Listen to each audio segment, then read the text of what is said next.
Good morning, everyone. For those of you I've not yet had the chance to meet, my name is John Hybush, and I am the Executive Director of the Ronald Reagan Presidential Foundation. It is a pleasure to have all of you here with us this morning. I'd like to begin by introducing our program participants. Once they've all entered the room, I ask that you stand and join me for the Pledge of Allegiance and our national anthem. Ladies and gentlemen, former California Lieutenant Governor Mike Curb, NASCAR driver from Richard Childress Racing, Austin Dillon, country music star Tim Duggar, and the Executive Director of the Ronald Reagan Centennial Celebration, Stuart McLaurin. All right, let's start. Thank you. If you now please stand and join me for the Pledge of Allegiance. I pledge allegiance to the flag of the United States of America and to the republic for which it stands, one nation, under God, indivisible, with liberty and justice for all. Ladies and gentlemen, Mr. Tim Duggar singing our national anthem. Oh, say, can you see by the dawn's early light what so proudly we hailed at the twilight's last gleaming, whose broad stripes sent bright stars through the perilous fight? Oh, the ramparts we watched were so gallantly streaming, and the rocket's red glare, the bombs bursting in air, gave proof through the night that our flag was still there. Oh, say does that star-spangled banner yet wave o'er the land of the free and the home of the brave? Please be seated.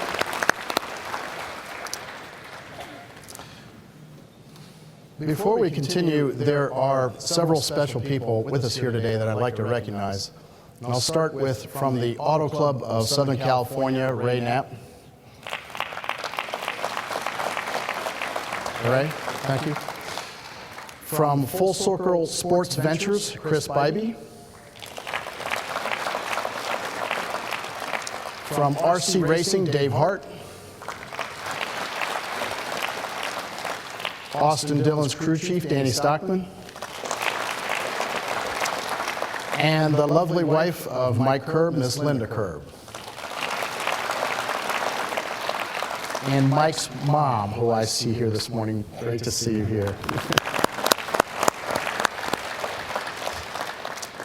Well, we are here today to continue the celebration of Ronald Reagan's Centennial Year. We are only a few months in, and we have done a great deal to honor the life and legacy of our nation's 40th president.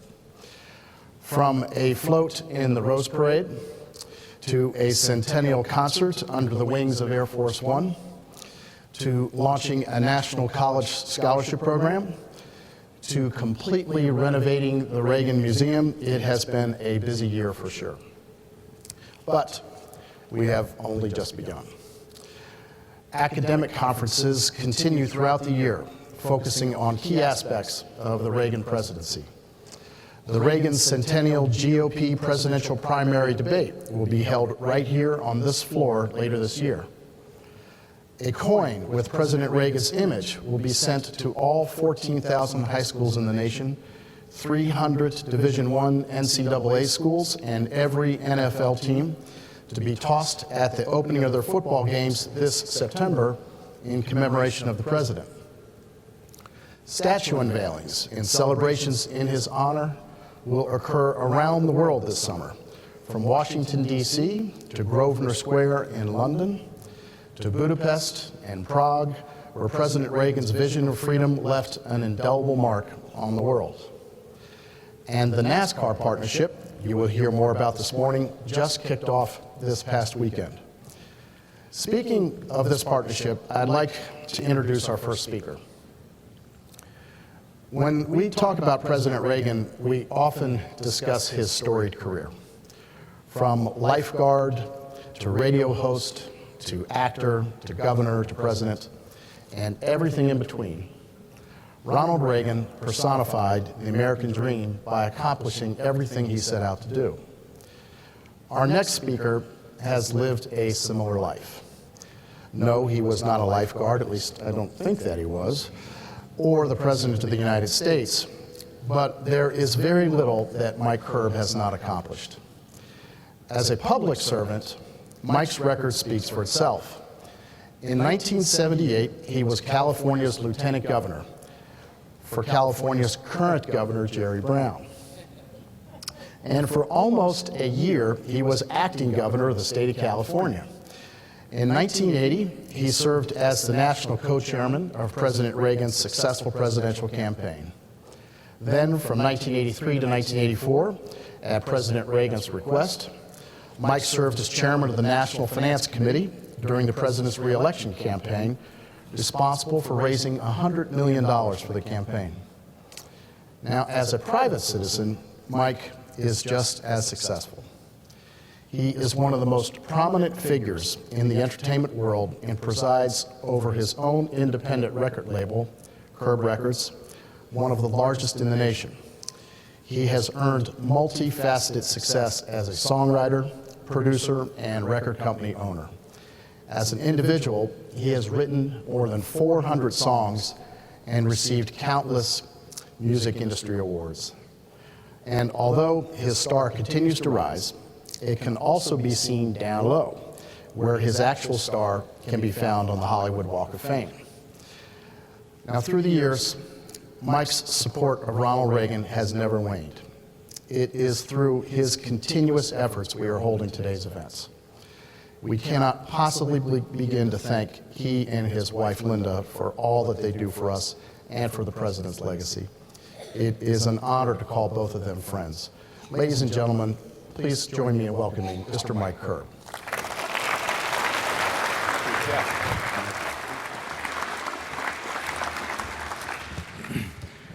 John, I feel like it was my eulogy you just gave. Speaking of dedication, can you believe the job that John has done when you look at this facility? I mean, how fortunate the Reagan Museum is and Reagan Library to have you, and how honored we are to work with you. And Stuart, I mean, the amount of work that John and Stuart have put together to make events like this possible, and the staff that they've put together, and look what we have. I mean, this is just amazing. So this is a magnificent team. Ronald Reagan would be so proud of what you do, John, and what you do, Stuart. And it's so interesting to me because they asked me to be part of there's never an end to projects. Anyone who thinks that everything ended when Ronald Reagan left office, they don't know about the team that is here, because we are actually, the team that's here is carrying on for Ronald Reagan just as though he were alive. And how appropriate as we celebrate his centennial. And today's event is, yes, it's about the NASCAR tie-in, but it's also about youth. It's about bringing young people into the realization that a president like Ronald Reagan could inspire our nation, and that there is still hope that this nation and will continue. I remember Ronald Reagan asking me to write a song called Together a New Beginning. He had various assignments. I met him accidentally. You've probably heard of Junior Achievement, which is a group that deals with teaching private sector principles to fifth and sixth graders. It's a fantastic group. It's a fantastic course.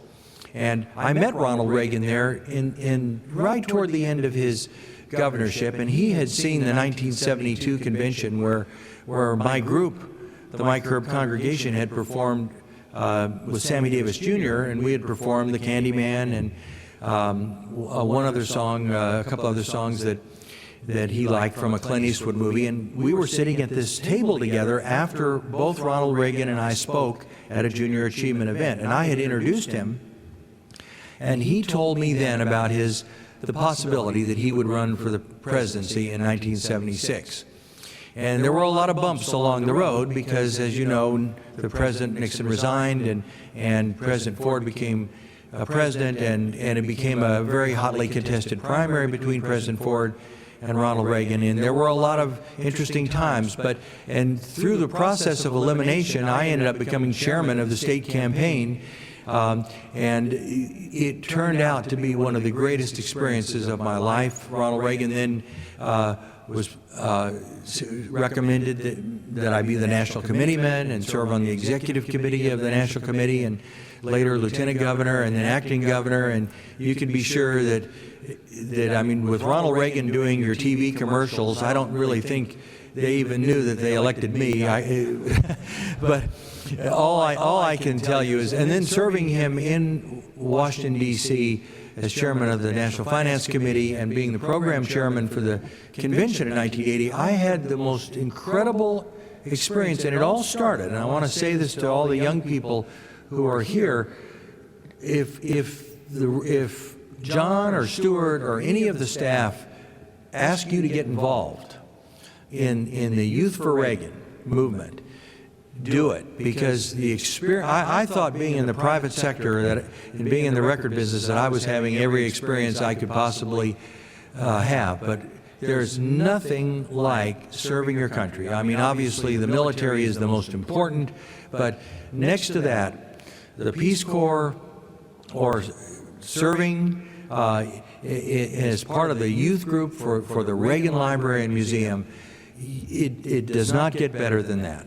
So I just want to encourage you in every way possible to do that. I want to honor my 90-year-old mother who is completely alert. She's a lifelong Republican, lifelong Reagan fan, and my beautiful sister who has been the president of our company and my partner in this from the very start, and my daughter Courtney, who has my grandson inside her now. She can, why don't you stand, Taylor Childress, my son, why don't you stand up and show them my grandson?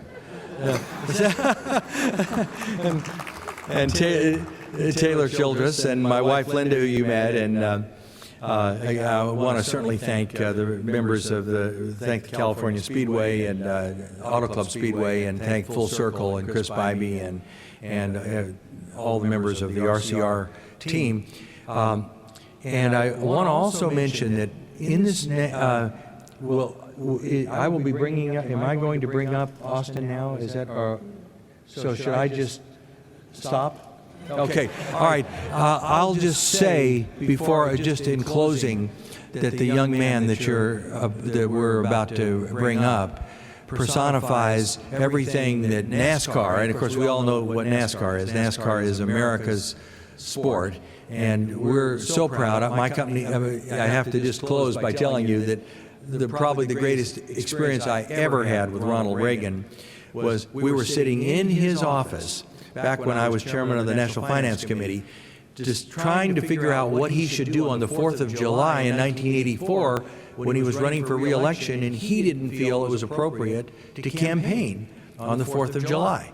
So he said, what should I do? And of course, members of the staff were there. I happened to be there as a member in my capacity with the National Committee. So I said, what about going to Daytona and going to a NASCAR race? And he said, you know, I would love that. He said, I used to announce auto races in Des Moines, Iowa. Well, immediately every member of his staff changed their position and became excited about going to Daytona. And then I got to call the president of NASCAR at the time, Bill France Jr., and arrange for Ronald Reagan to come down there. And then the car that I own won the race. And we have pictures of Richard Petty and Ronald Reagan, and it was his historic 200th victory. And it wasn't long after that that this young man's grandfather and I got together with another great driver named Dale Earnhardt, who his grandfather is. I was lucky enough to be involved in his first championship, but his grandfather was responsible for 6 championships.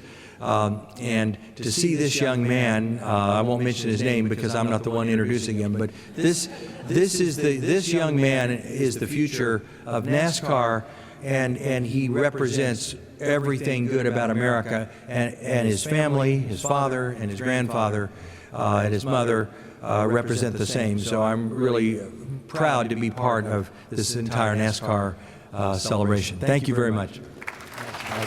Good job. Thanks so much, Mike. I would be remiss if I didn't mention a third person who's puts his whole life into this library, made it a terrific place, including everything you see here, and that'd be our library director, Duke Blackwood. Duke, can you say hi? It's now my honor to introduce Stuart McLaurin, our Centennial Celebration Director, who will further discuss our partnership with NASCAR. Stuart? Thank you, John. Thank you, John, and thank you, Mike. And I do have the privilege of introducing the person who is yet to be named. But we all know that Ronald Reagan loved America, and Ronald Reagan loved American sports. And as Mike said, he began his career as a radio broadcaster in sports in Des Moines, Iowa, where he did call races at the Des Moines State Fairgrounds. And he was the first president, as Mike said, who attended a NASCAR race, and that was the Firecracker 400 in Daytona on the 4th of July in 1984, where from this aircraft that you're sitting beneath today, he gave the command to start your engines in Daytona. Then he landed this plane on the airstrip, which is right there by the track in Daytona. There's a wonderful picture that Mike was referring to of that Richard Petty 43 car going around the turn with Air Force One landing in the background. The president landed, then he went to the broadcast booth, and he actually called part of that race. And then we have probably the best picture of the whole day was afterwards he and Richard Petty sat down and had lunch, and there were these Kentucky Fried Chicken boxes with he and Richard Petty having Kentucky Fried Chicken. It was a great day. So it's only fitting that a part of our Centennial celebration, which began on January the 1st and runs through the end of this year, that a part of that be a tribute to great American sports enterprises like the Super Bowl, where we had a wonderful tribute to President Reagan in February, Major League Baseball, where we have about 8 teams now that will have tributes as the season begins this week and into the summer, and NASCAR, where we started at Daytona on February the 20th, and we had a wonderful video tribute of the president that showed on Sprint Vision there at Daytona. We showed it a week or so later at Phoenix, and we showed it yesterday in Fontana at the Auto Club 400 in Fontana, just to give you a little bit of a glimpse into the perspective of Ronald Reagan in sports and NASCAR. This is the tribute video that tens of thousands of NASCAR fans have seen at those 3 great races, and more will as well. So we'll give you a little bit of a perspective of what they saw.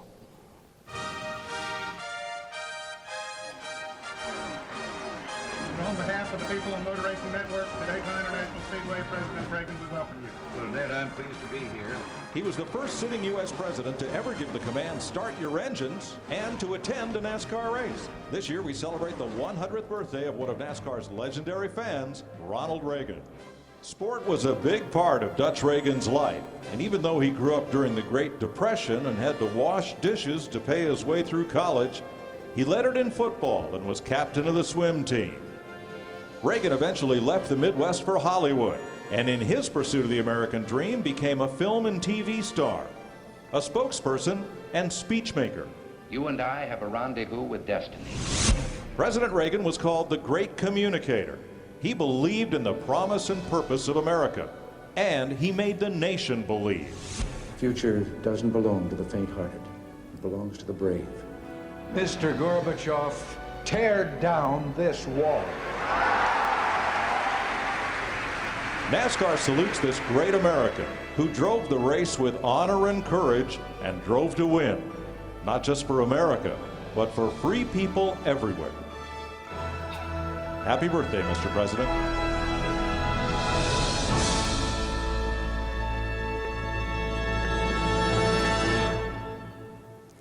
So that voice you heard is Mike Joy. He's the Fox Sports broadcasting voice of NASCAR. And so it's a very recognizable voice when this is played on those jumbo screens at those tracks around the country.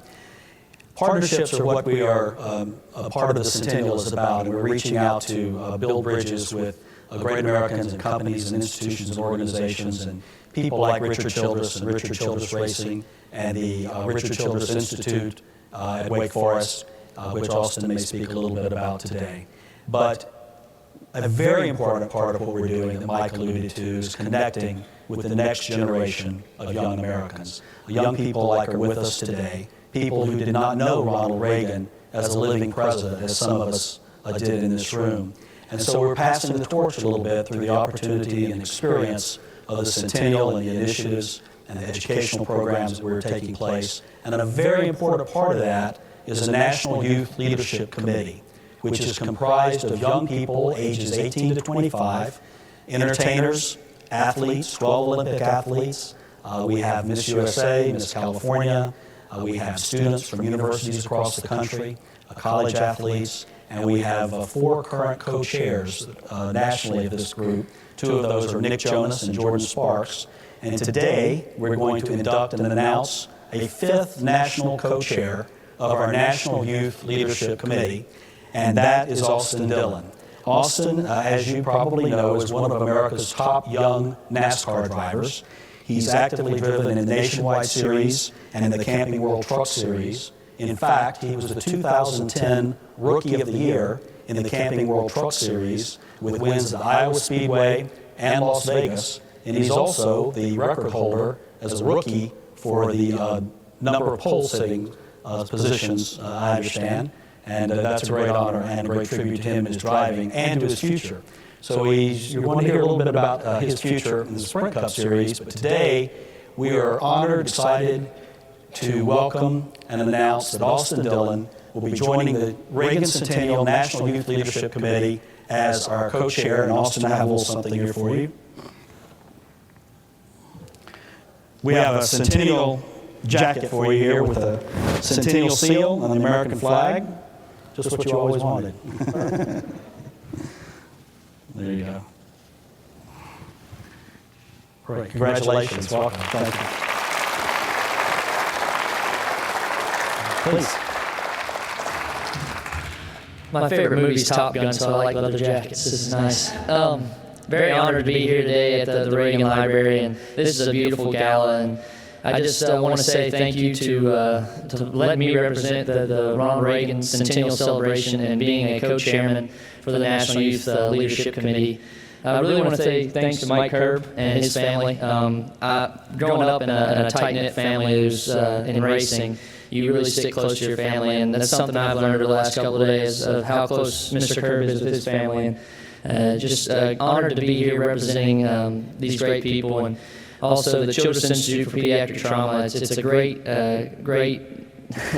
new deal that my grandfather's put together, and just can't wait to get Kansas for our first start in the Cup Series. It's going to be an honor to be driving again once, like I said earlier, for the Ronald Reagan Centennial Celebration. And just got to thank everybody that put this opportunity for me together. Feel very fortunate and to be in the situation that I am. So thanks everybody for coming out today, and thank you for this wonderful jacket.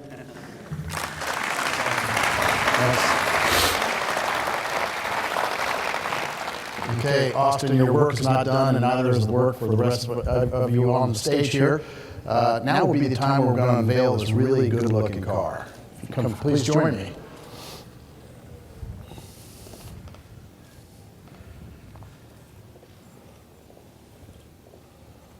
I think you're going to be right here, and we'll pull back from there. Are we ready? Okay.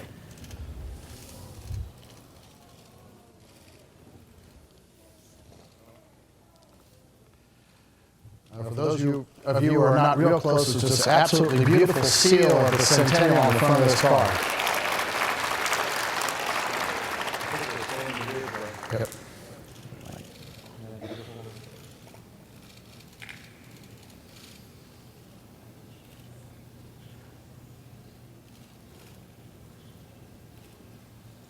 Great, thank you. Back to the stage.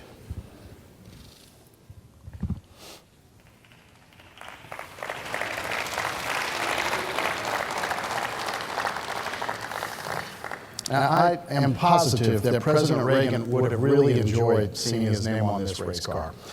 Austin, we wish you Godspeed and great success as you race the Centennial brand car. And now for some great news. With the help of Mike and Richard Childress and Chris Bybee, this exact car you see here in front of you will be featured in an upcoming special exhibit the Reagan Library will be hosting later this year, featuring a dozen cars from both the NASCAR and Indy worlds. This new exhibit will showcase Ronald Reagan's interest in America's favorite sport and will incorporate cars, personal items from drivers like fire suits and helmets and other artifacts, photos, and videos. Cars already committed to this great exhibit include Richard Petty's winning Firecracker 400 car from the race that Ronald Reagan officially started in 1984. Also on display will be Dale Earnhardt Sr.'s number 2 Chevy, the car in which he won the 1980 Winston Cup Championship. Now, this exhibit will open on May 27th, 2011, just in time for the Indy 500 race. And for all of you Indy fans, we have cars on display for you too. I'm also pleased to announce that the Auto Club of Southern California will be the title sponsor for this exhibit, as well as the title sponsor for our Reagan Centennial Golf Classic State Dinner held later this year. We hope to see you and all your friends and family back here for this summer for this great exhibit. Before we conclude here today, I'd like to ask Tim to come back up to the stage. Tim's been singing since the age of 7, and his latest CD shows his passion for both country music and great songwriting. He's agreed to sing for us today. Tim? It's good to be here with y'all today. I found out I was going to be coming out here singing a few songs just last week, and talked to my mom. I was like, Mom, what song should I sing? And she asked me to sing this song that really means a lot to her. So this is one I recorded probably about 6 or 7 months ago. I hope y'all like it.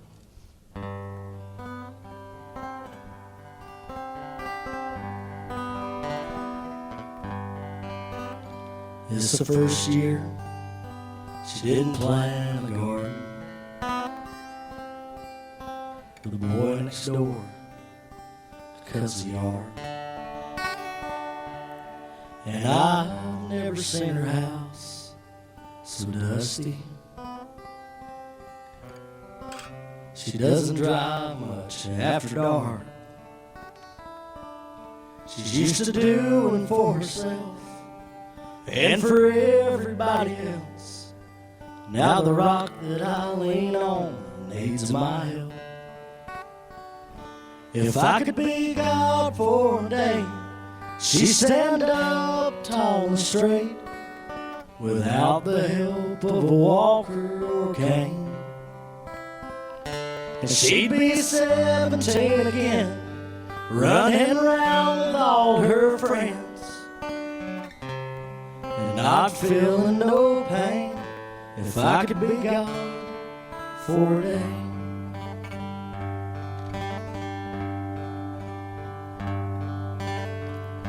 I went to pick her up Sunday morning.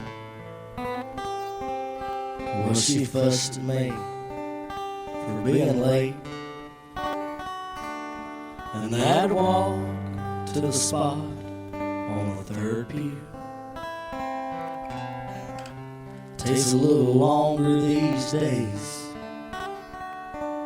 and as the congregation sings about that sweet, amazing grace,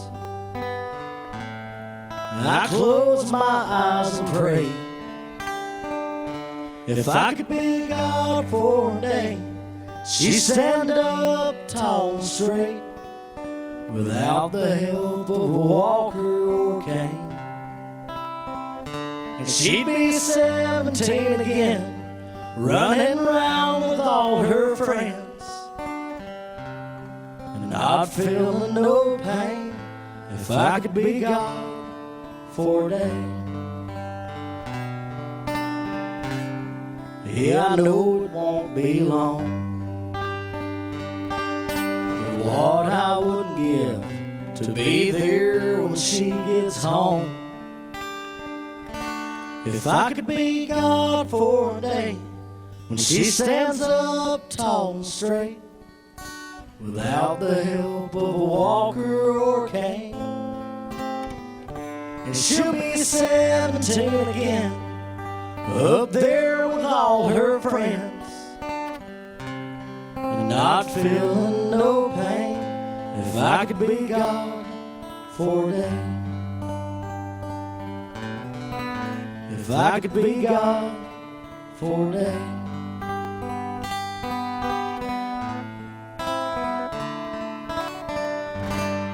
Thank you.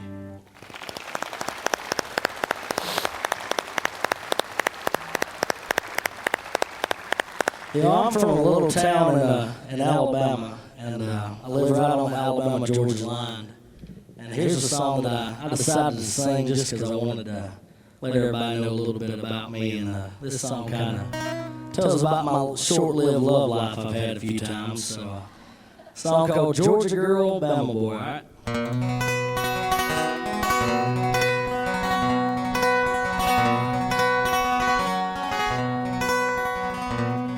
Down an old dirt road between gravel and tar, the wind is fogging up from the fire in our hearts. Your hand on the leg of my corduroys, a Georgia girl and a Bama boy. Well, you're bulldog red and I'm crimson tide. The Chattahoochee runs through your yard and mine. But I'd swim that river just to hear your voice, a Georgia girl and a Bama boy. Yeah, we cross the line every chance we get. We don't mind if our feet get wet. What we got is a real McCoy, a Georgia girl and a Bama boy. Your daddy said ain't nothing worth a dime that ever crossed that Russell County line. Oh, but we're in love and it ain't his choice, a Georgia girl and a Bama boy. One day I hope you'll take my name, and we can make a home on that riverbank. Which side we'll live, we'll just flip a coin. It's Sphinx City, Tails West Point, and we'll cross the line every chance we get. We don't mind if our feet get wet. What we got is a real McCoy, a Georgia girl and a Bama boy. Yeah, we'll cross the line every chance we get. We don't mind if our feet get wet. What we got is a real McCoy, a Georgia girl and a Bama boy, a Georgia girl and a Bama boy. You're my Georgia girl, I'm your Bama boy.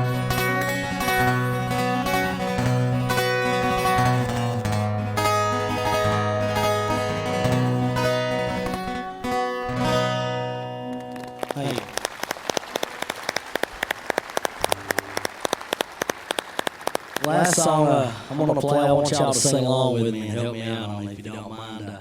I just started working on it. I had to play over in Atlanta Friday and Saturday night, and I called a plane early yesterday. So I've been listening to it on my iPod and everything, so I want y'all to sing along with me.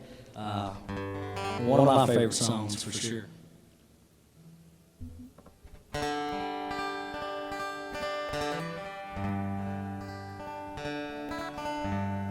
If tomorrow all the things were gone I worked for all my life, and I had to start again with just my children and my wife, I thank my lucky stars to be living here today, 'cause the flag still stands for freedom, and they can't take that away.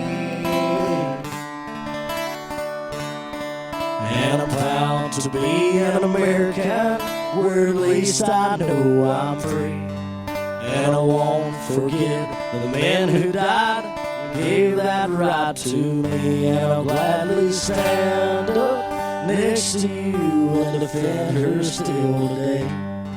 Because there ain't no doubt I love this land. God bless the USA. From the lakes of Minnesota to the hills of Tennessee, across the plains of Texas, from sea to shining sea, from Detroit down to Houston, to New York to LA. Well, there's pride in every American's heart, and it's time we stand and say that I'm proud to be an American, where at least I know I'm free. And I won't forget the men who died and gave that right to me. And I'll gladly stand up next to you and defend her still today. Because there ain't no doubt I love this land. God bless the USA. I think everybody should sing along with me on this last chorus, all right? And I'm proud to be an American, where at least I know I'm free. And I won't forget the men who died and gave that right to me. And I'll gladly stand up next to you and defend her still today. Because there ain't no doubt I love this land. God bless the USA. No, there ain't no doubt I love this land. God bless the USA. Congratulations to my buddy Austin Dillon. Go there and get a win, all right?